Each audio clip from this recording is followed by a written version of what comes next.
Assalamualaikum warahmatullahi wabarakatuh. Halo guys, kembali lagi bersama saya Fikri. Kali ini kita akan membahas sebuah telemovie asal negeri jiran Malaysia yang berjudul Insan Terpilih, yang dikeluarkan pada tahun 2019.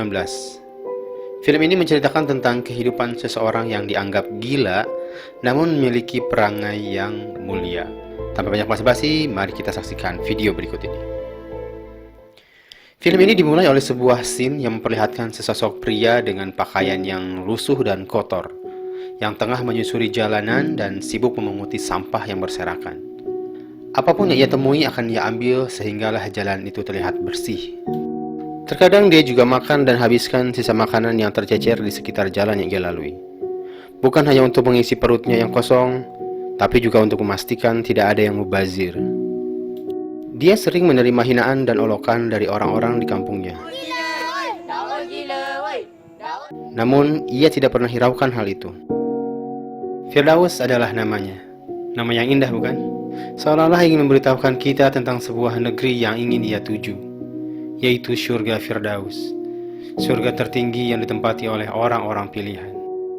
Walau ia sebatang kara dan tidak memiliki keluarga, namun ada sebuah keluarga yang selalu peduli padanya dan menganggapnya bagian dari keluarga mereka, karena mereka melihat ada sesuatu yang lain pada diri Firdaus. Ustaz Zaki adalah sosok pelindung sekaligus orang tua bagi Firdaus. Makan. Firdaus selalu menghabiskan waktunya di sekitar surau yang ada di kampungnya. Dia melakukan apapun yang bisa dia lakukan oleh kedua tangannya di sana. Dari mulai menyusun dan menjaga sandal para jamaah, sampai membersihkan seluruh sudut surau, sepertinya hatinya sudah terpaut pada surau itu. Suatu malam ketika dia selesai menyusun sandal para jamaah, tiba-tiba seseorang datang untuk mengganggunya. Dia adalah Leman, orang yang selalu mengganggu Firdaus di kampung itu. Orang yang tidak mau melewatkan hari-harinya untuk menjahili Firdaus. Jadi, di mana ada Firdaus, di situ ada Leman yang mengganggunya. Seperti Tom dan Jerry kali ya. Setiap malam Firdaus selalu menghabiskan waktu dengan berzikir. Mulutnya tidak lepas dari mengingat Allah. Entahlah, mungkin sebelum dia gila, dia adalah orang yang alim, sehingga kegilaannya tidak mampu menghilangkan kebiasaannya dan kecintaannya pada Robnya.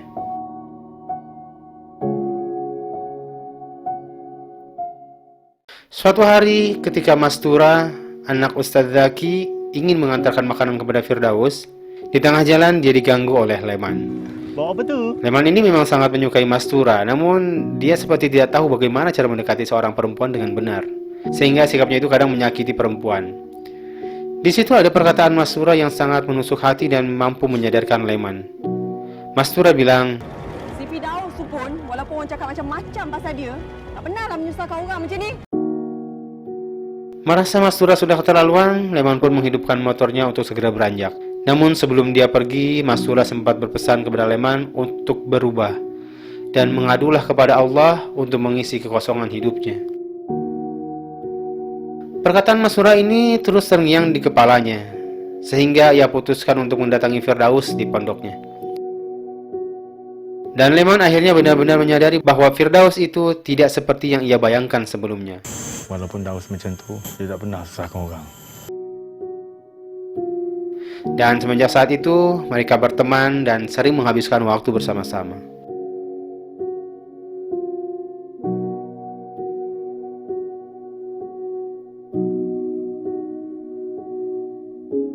Saat waktu Isya tiba, seperti biasanya Firdaus ada di sana memperhatikan para jemaah yang sedang sholat dari arah luar. Dia seperti ingin masuk ke dalam dan bergabung bersama mereka. Setelah selesai sholat Isya, ada seorang jemaah bernama Ahmed yang merasa kehilangan sandalnya. Lalu dia melihat ke arah Firdaus dan menuduh Firdaus telah mencuri sandal miliknya. Tanpa berpikir panjang, dia memarahi Firdaus pada saat itu juga. Beruntung ada Ustaz Zaki yang menenangkan Ahmed.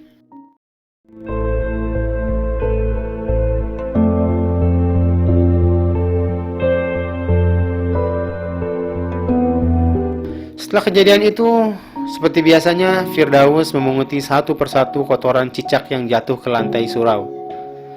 Tiba-tiba pandangannya tertuju kepada sebuah gambar, yaitu gambar Masjidil Haram.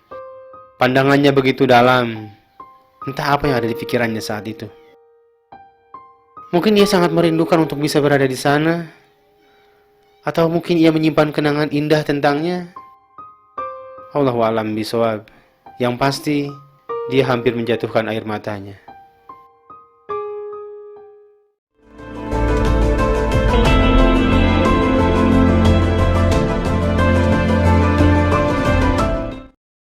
Orang kampung kena berterima kasih banyak-banyak dengan kamu tau. Sebabnya hari-hari cuti surau ni.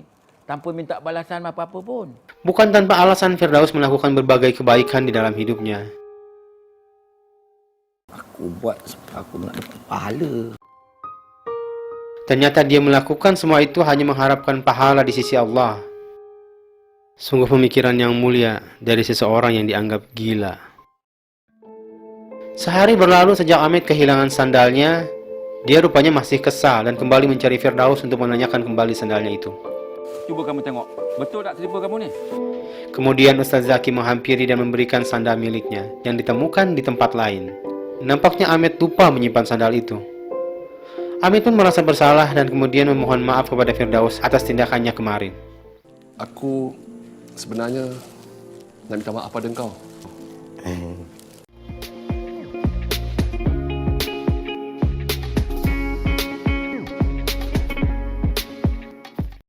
Keesokan harinya saat tiba waktu zuhur, Ustaz Zaki terkejut melihat Leman ada di surau dan hendak melakukan sholat berjamaah di sana.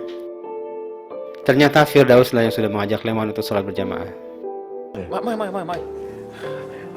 Setelah selesai sholat, Leman berbicara bahwa dia agak gugup saat sholat tadi. Dia malu kalau harus nanti sholat maghrib di surau karena pasti jemaahnya akan lebih ramai. Tapi Firdaus mengingatkan bahwa dia harusnya malu kepada Allah yang sudah memberikan segalanya. Di sini saya sejenak ingat pada kisah Imam Ahmad bin Hanbal yang dinasihati oleh seorang anak kecil yang intinya adalah siapapun dia, apapun kedudukannya, maka selama ucapannya mengandung kebenaran, ambillah. Pada sepertiga malam yang kedua, Firdaus memasuki surau dengan wajah yang sedih dan menangis. Dia melihat ke setiap sudut surau seakan-akan itu adalah hari terakhir dia di sana dan hendak berpisah dengannya. Dan ia kembali menghampiri gambar Masjidil Haram yang ada di salah satu dinding surau. Ia coba mendekatinya dan mengusap-ngusapnya dengan penuh kerinduan.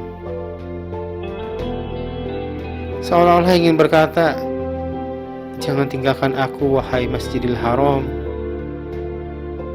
Dia pun melambai sebagai tanda perpisahan. Keesokan harinya, Leman menemui Firdaus di pondoknya. Saat itu Firdaus lain dari biasanya. Dia memakai pakaian terbaik yang dia miliki yang nampak bersih dan rapi. Saat itu, entah karena apa tiba-tiba Firdaus menyuruh Leman berjanji untuk tidak pernah meninggalkan sholat lagi. Janji. Dan setelah itu, lalu mereka pun pergi menuju surau. Sesampainya di surau, Firdaus meminta izin kepada pengurus untuk bisa melantunkan azan sekali saja. Dan permintaan itu disetujui. Izinkan kamu azan. Leman, bawa dia. Namun tetap ada orang yang tidak senang dengan hal itu. Yelah, Tok Bilal dengan Tok Imam sama je. Juga tanpa sepetangan Firdaus, ternyata mikrofon yang ia pakai telah dimatikan agar suaranya tidak terdengar sampai keluar. Allahu Akbar, Allahu Akbar. Para jamaah yang menyadari keindahan suara Firdaus menjadi kagum.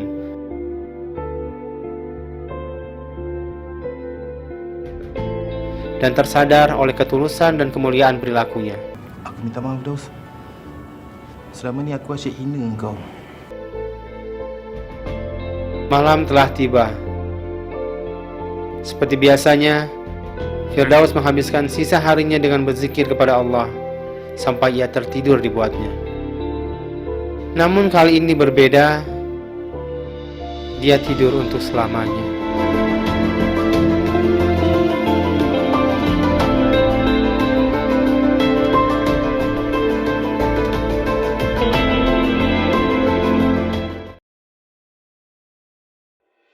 Apakah mungkin dia sudah tahu bahwa ajal akan menjemputnya hari itu, sehingga ia tunaikan segala hajat dan meninggalkan kesan kepada para sahabatnya di surau? Atau pula ia merasa telah menyelesaikan tugasnya di sana? Allahu a'lam bishawab. Dan akhirnya sampailah kabar tentang kematian Firdaus pada semua orang. Banyak orang yang merasa kehilangan Firdaus.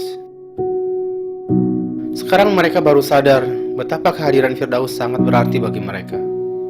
Tidak akan ada lagi orang yang selalu membersihkan jalan. Tidak akan ada lagi orang yang menyusunkan sandal.